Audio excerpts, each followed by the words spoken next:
अस्सलाम वालेकुम। तो आज मैं आप लोगों के साथ मोस्ट रिक्वेस्टेड वीडियो शेयर करने वाली हूँ। पेस्ट्रीज़ की काफ़ी देर से रिक्वेस्ट आई हुई थी, तो आज मैंने सोचा क्यों ना आप लोगों के साथ शेयर कर लूँ। इसका क्या साइज़ होता है और इसकी प्राइस कैसे डिसाइड की जाती है, ये सब बातें आज इस वीडियो में जानने को मिलेंगी।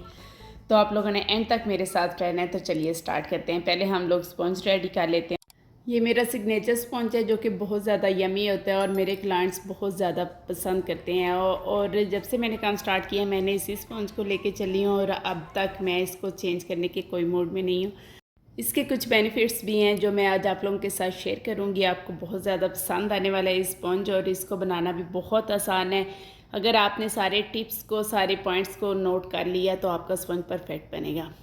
पेस्ट्रीज़ बनाने के लिए आप 8 इंच का या 9 इंच का पेन यूज़ करते हैं, और अगर आपने बल्क में बनानी है फिर तो बड़े पेन्स यूज़ होते हैं। लेकिन अगर आपने बस अपनी फैमिली के लिए या इस तरह से 2-4 का ऑर्डर मिला है तो बनानी है, तो फिर आपने 8 और 9 इंच का पेन लेना है। इस स्पॉन्ज का सबसे पहला फ़ायदा तो ये है कि आप इसे कप मेजरमेंट के साथ बनाएं या ग्राम मेजरमेंट के साथ, ये परफेक्ट बनता है। कप मेजरमेंट मैं आपको दिखा रही हूँ और ग्राम मेजरमेंट में डिस्क्रिप्शन में लिख दूँगी। आपने देखा होगा कि मैंने जितना मुझे कोको पाउडर चाहिए था ऐड किया है और ऊपर मैदा ऐड करके लेवल कर दिया है, और उसके बाद इसमें 1 टीस्पून मैंने बेकिंग पाउडर ऐड की है और इसे मिक्स कर लेंगे। अगर आपने एक्स्ट्रा सॉफ्ट बनाना है तो फिर 1/4 टीस्पून जो बेकिंग पाउडर है वो और ऐड कर लें।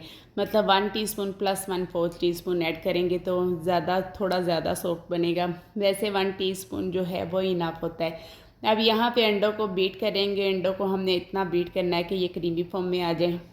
अंडों को ना तो आपने ओवर बीट करना है और ना ही आपने इससे कम बीट करना है। आप बीटर ऊपर उठाएं तो वो फ़ौरन से अंदर मिक्स ना हो जाए। थोड़ी देर ऊपर अपनी पोजीशन बरकरार रखें अंडों का जो बैटर है, उसके बाद आपने इसे बीट करना बंद कर देना है। 1/4 कप जो है इसमें हम ऑयल ऐड करेंगे। अब इसका दूसरा फ़ायदा ये है कि आप ऑयल फ्री बनाना चाहते हैं तो आप ऑयल को स्किप कर सकते हैं। मिल्क ऐड करना चाहें तो ऐड कर लें, नहीं ऐड करना चाहते हैं तो बेशक ना करें। इसके अलावा इसके अंदर जो हमने बेकिंग पाउडर ऐड किया है, अगर आप उसे भी स्किप करना चाहते हैं तो कर सकते हैं। और फिर अंडों को थोड़ा सा आपने इससे ज़्यादा बीट करना है। एक्स्ट्रा थोड़ा सा इससे ज़्यादा थिक अंडे करेंगे तो फिर आपको बेकिंग पाउडर भी ऐड करने की ज़रूरत नहीं पड़ेगी। 1/4 कप मिल्क मैं इसलिए ऐड करती हूँ क्योंकि इससे ज़्यादा मॉइस्ट बनता है, सॉफ्ट बनता है। अगर आप ऐड नहीं करना चाहते तो आप मिल्क भी स्किप कर सकते हैं। मैंने सारे तरीक़ों से बनाया हुआ है। एक दफ़ा आप स्पॉन्ज बनाना सीख लें, उसके बाद आप जो भी मेथड यूज़ करेंगे आपका स्पॉन्ज परफेक्ट ही बनेगा।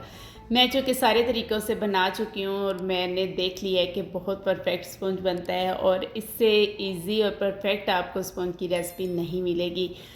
तो इसका टेस्ट भी बहुत ज़्यादा यमी होता है और आप इसे इजीली बना सकते हैं। सेम प्रोसेस के साथ मैंने वनीला स्पॉन्ज भी रेडी कर लिया था।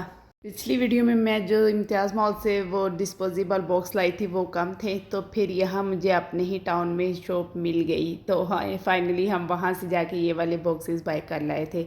ये बॉक्सेस 100 के 13 मिले हैं और रीज़नेबल होते हैं। और आप अगर इस तरह से कुछ भी डिस्ट्रीब्यूट करना चाहते हैं तो ये बॉक्सेस ला के आप डिस्ट्रीब्यूट कर सकते हैं। तो यहाँ पे स्पंज भी दोनों रेडी हैं और क्रीम भी विप कर ली है। इसके अलावा इनको सोक करने के लिए मैंने दोनों सिरप रेडी कर लिए हैं और अब हम इसको बनाना स्टार्ट करते हैं।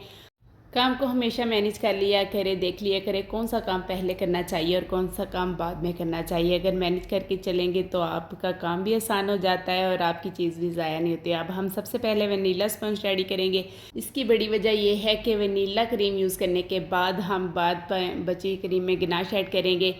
अगर हम पहले गनाश वाला बना लेते हैं तो मे भी हमारी गनाश बच जाए और क्रीम वनीला थोड़ी रह जाए, इसलिए हम पहले वनीला ही बना लेंगे और बची हुई क्रीम के अंदर हम गनाश ऐड करेंगे।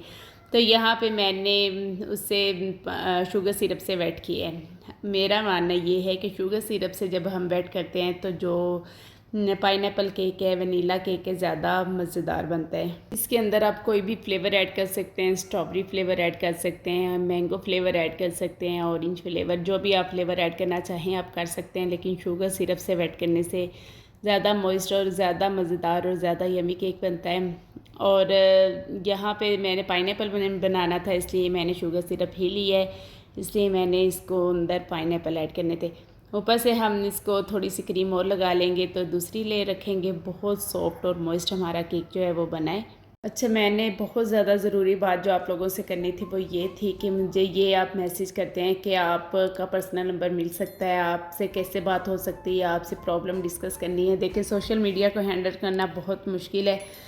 मेरे लिए बच्चों के साथ ये सारा काम करना बहुत ज़्यादा मुश्किल है और हर बंदे को मैं पर्सनली टाइम तो नहीं दे सकती। आपको जो भी प्रॉब्लम है आप कमेंट बॉक्स में बता दिया करें तो मैं आपको उसका हल बता देती होती हूँ। इसके अलावा टिकटॉक, इंस्टाग्राम पे भी अगर आप मुझे ऑर्डर देना चाहते हैं तो आप डायरेक्ट ऑर्डर दिया करें, मुझे बताया करें कि आप केक बनवाना चाहते हैं और आप किस सिटी से हैं, ताकि मैं आपसे बात कर सकूं। अब अगर आप हेलो हाय अस्सलाम वालेकुम कहेंगे तो इतना टाइम नहीं होता कि हर बंदे को मैं रिप्लाई कर पाऊँ। अच्छा, ये दोनों स्पॉन्ज मैंने एक दिन पहले रेडी कर लिए थे और मैंने सेम डे नहीं बनाया, नेक्स्ट डे मैंने इसको बनाया। एक तो मैंने रैप करके रख दिया था और दूसरा मैंने पैन में ही रख दिया था।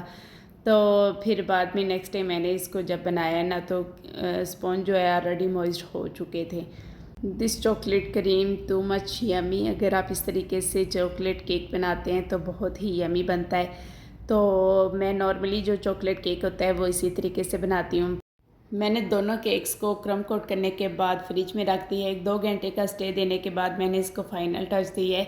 अगर आप पेस्ट्रीज़ बना रहे हैं तो आप एक दफ़ा उसे क्रम कोट करने के बाद और फाइनल करने के बाद इसको फ्रिज में रखें, अच्छे से चिल करें, उसके बाद इसकी कटिंग करें तो बहुत नीट कटिंग होती है। पेस्ट्रीज़ की टॉप लेयर को नीट करना ज़्यादा ज़रूरी होती है। वॉल्स पे इतनी क्रीम लगाने की ज़रूरत नहीं होती क्योंकि हमने वॉल्स को ट्रिम कर देना होता है। तो यहाँ पे मैं वाइट क्रीम से ही चॉकलेट केक को भी कवर करूँगी। इसकी टॉप पे जो है वो नीट लुक दूँगी और वॉल्स पे क्रीम लगाने की ज़्यादा ज़रूरत नहीं। अब ये जो स्पॉन्ज है ये मैंने 4 अंडों से बनाया है। 2 पाउंड का इसका स्पॉन्ज है और अगर हम देखें तो हमारे 2 पाउंड केक की क्या प्राइस है उसके अकॉर्डिंग ही हम फी पेस्ट्री की प्राइस जो है वो डिसाइड करेंगे। तो यहाँ पे जो है इसकी वॉल्स को ट्रिम करेंगे। इसको थोड़ा सा काफ़ी ठंडा था इसलिए मैंने इसको दोबारा से फाइनल लुक देने के बाद फ्रिज में नहीं रखा क्योंकि ये ऑलरेडी बहुत चिल हो चुका है केक। तो क्रीम साथ ही ऊपर लगाते ही सेट हो गई थी। अगर इसका वेट किया जाए तो 2 पाउंड केक के बराबर इसका वेट है। अब इसकी साइज़ का हम देख लेते हैं कि इसका जो साइज़ होता है ना वो बेसिकली होता है 3 इंच की इसकी लेंथ होती है जो बेकरी से मिलती है पेस्ट्री और 1.5 इंच की इसकी जो होती है विड्थ होती है। तो यहाँ पे चूँकि हमने 8 इंच के पैन में बेक किया है इसलिए 3 इंच से कम इसकी जो लेंथ होगी। तो जो इसकी विड्थ है वो भी हमारी जो है ना 2 इंच की हो जाती है। फिर भी इसका जो साइज़ है बेकरी की पेस्ट्री से थोड़ा सा बड़ा ही होता है, छोटा नहीं होता। अब ये पूरे केक में से 12 पेस्ट्रीज़ बनेंगी और 12 पेस्ट्रीज़ को हम अपने जो हमारे केक की प्राइस है उस पर हम डिवाइड कर देंगे। आपके 2 पाउंड केक की क्या प्राइस है आप उसको 12 पे डिवाइड करेंगे तो जो आंसर आएगा वही आपकी प्राइस होगी। फॉर एग्ज़ाम्पल आप 2 पाउंड केक 2400 का देते हैं तो 24 को आपने डिवाइड करना है 12 पे। तो जो आंसर आएगा तो वही हमारी एक पेस्ट्री की जो है वो प्राइस होगी। और आपको पता है अगस्त का मंथ चल रहा है और ये मंथ हमारी तारीख का सबसे इम्पोर्टेंट मंथ है। तो इसमें ग्रीन टच देना तो बनता है तो इसलिए मैंने ग्रीन टच दी है पेस्ट्रीज़ को और इसको अब हम अपने बॉक्सेस में ऐड करेंगे और इसको मैंने अपने ही टाउन में डिस्ट्रीब्यूट किया था। और कुछ के तो मुझे रिप्लाई भी आ गए थे कि आपने जो पेस्ट्रीज़ भेजी बहुत ही यमी थी।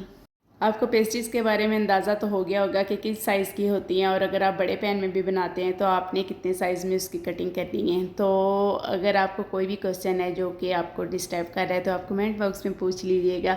अगर आपको वीडियो पसंद आई तो इसे लाइक कर दीजिएगा, चैनल पे नए हैं तो सब्सक्राइब किए बगैर आपने नहीं जाना। इस तरह की मज़ीद अच्छी अच्छी इन्फॉर्मेटिव वीडियोज़ मैं आप लोगों के साथ शेयर करती रहती हूँ। एक बेकर कह रही थी कि मैं लाइक्स की भीख नहीं मांगती। समटाइम्स ऐसा होता है कि आप वीडियो देख रहे होते हैं तो लाइक करना भूल जाते हैं और जब आपको वीडियो पसंद भी आ रही होती है लेकिन आपको याद नहीं रहता कि इसको लाइक करना है। तो जब कोई कहता है तो आप लाइक कर देते हैं। मेरे साथ तो ऐसा होता है, आपके साथ होता है या नहीं?